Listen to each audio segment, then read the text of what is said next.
The second part of my talk.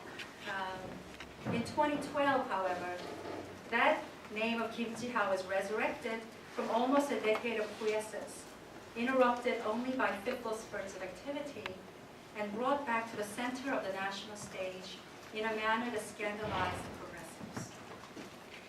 On December 19, 2012, Koreans went to the polls and elected their 18th president, restoring Park Geun-hye, a strongman's daughter, according to the cover of Time magazine Asia, to her old stomping ground in the Blue House, where she had once been an accidental first lady standing by her widowed father's side.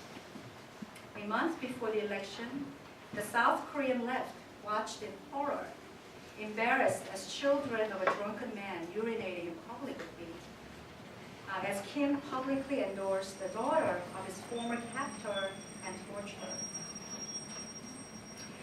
What made this endorsement so inflammatory from the progressive perspective was that it involved a gesture of neither forgiveness nor reconciliation on the part of the long-oppressed poet, which would at least have brought the question of Park Jung-hee's authoritarian legacy to the fore.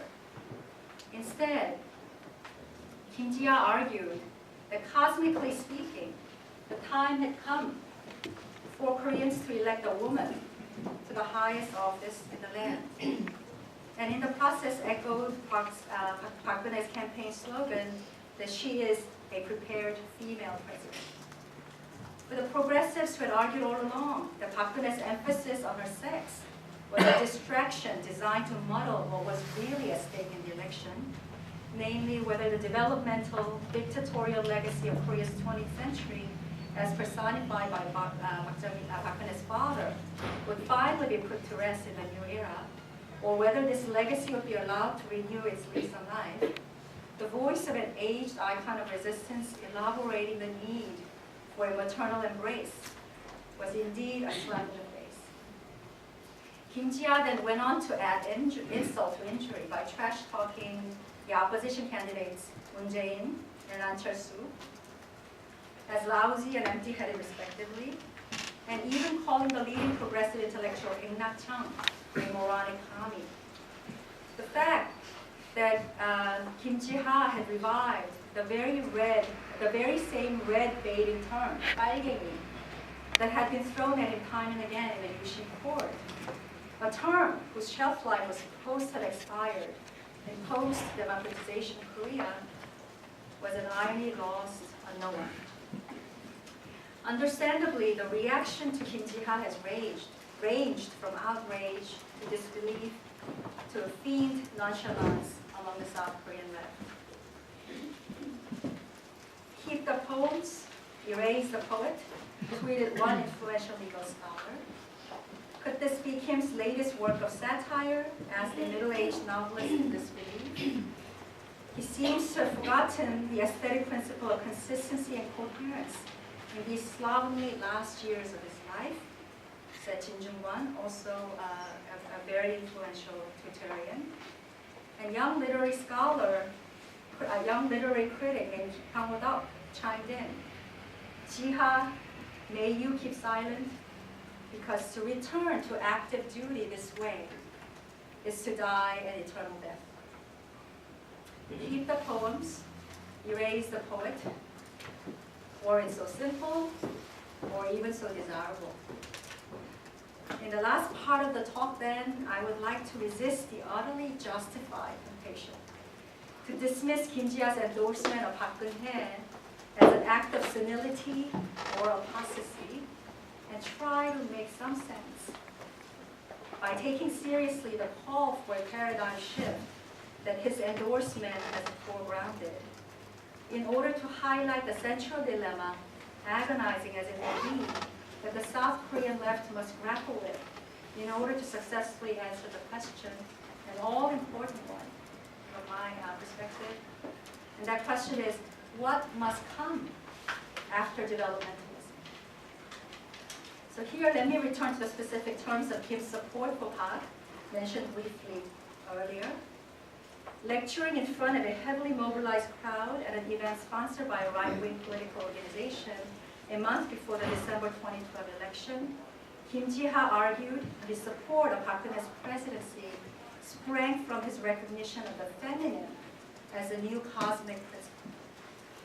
Couched in a rambling talk filled with what could only appear as sure signs of senility or even madness, such as, and don't laugh, geomancy of Mount Wolbong in Wonju in Gangwon province, where he had made his life for the past couple of decades.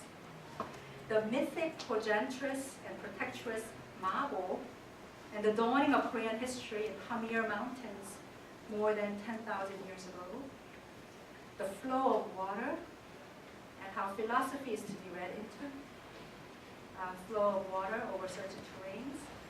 And the Eastern spiritualism, which must come to the rescue of the Green Party in Europe. All of these things that invalidated what Kim Ji-ha said in the ears and eyes of its audience. And I understand from my colleague Daphne Zur here that when Kim Ji-ha visited Stanford early this year, he rambled on in this way for about 3 hours. So, we would be utterly justified in yielding to the temptation of signing this off as the rambling of a senile man. But resisting that temptation would yield a little bit a reward that I would find meaningful. Because buried among all this talk of gobbledygook was his demand that what the new era requires must be recognized. And what the new era requires are principles of reciprocity, 호환, exchange, 교환, 호혜, exchange, 교환, and radical redistribution. Asked whether he had forgiven Park Jung-hee, Kim argued that it wasn't a matter of forgiveness at all. In Yushin's prison in 1979, when Kim heard of the dictator's death, the words that escaped his mouth were, "Goodbye, such is the emptiness of life. I too shall follow you soon." Since uttering those words in a near Sufist moment of mysticism, Kim argues that he has not hated Park, and that he overcame the Yushin era. Since emerging from his prison cell in 1980, however, he has been object of persecution both by the left and the right. What can we make of these comments? Reciprocity, exchange, radical redistribution. I would like to engage in a bit of polemic and argue that what we have here is a call for post-developmentalist logic. Kim Ji-ha's emphasis on the maternal and the feminine, the world of water, the world of moon, the world of white shadows, encodes a desire for life after the end of the growth paradigm. It is also important to note that for Kim, developmentalism and democratization are not competing terms. His atrocious indictment of the left as commies is built upon his understanding of democratization itself as caught in the violence of linear developmental time. The desire to rush into the ranks of the advanced countries of the world and shed South Korea's third world past as rapidly as possible, not by reflecting on the specificity of South Korea's historical past and thinking creatively about the question of the local, but by signing on to the neoliberal agenda of the Washington Consensus as one of its most avid, albeit second-class, endorsers. In a surprising way then, Kim Ji-ha's comment echoes the insights of scholars like Choi Jang-jip and Jo Hee-yeon in South Korea, who have articulated a powerful critique of Korea's democracy after democratization.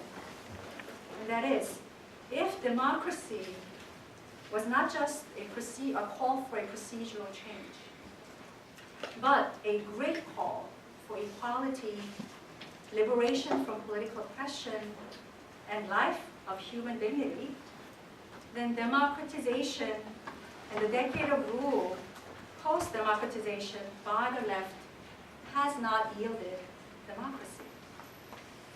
It may then be possible to read Kim Ji-ha's hocus-pocus comments not as a betrayal of the idea of democracy for which he had once provided such a potent voice, but as an attack on democratization's inability to realize this very ideal, and as a corollary, the South Korean left's failure to provide a vision of whither Korea in the post-developmentalist era.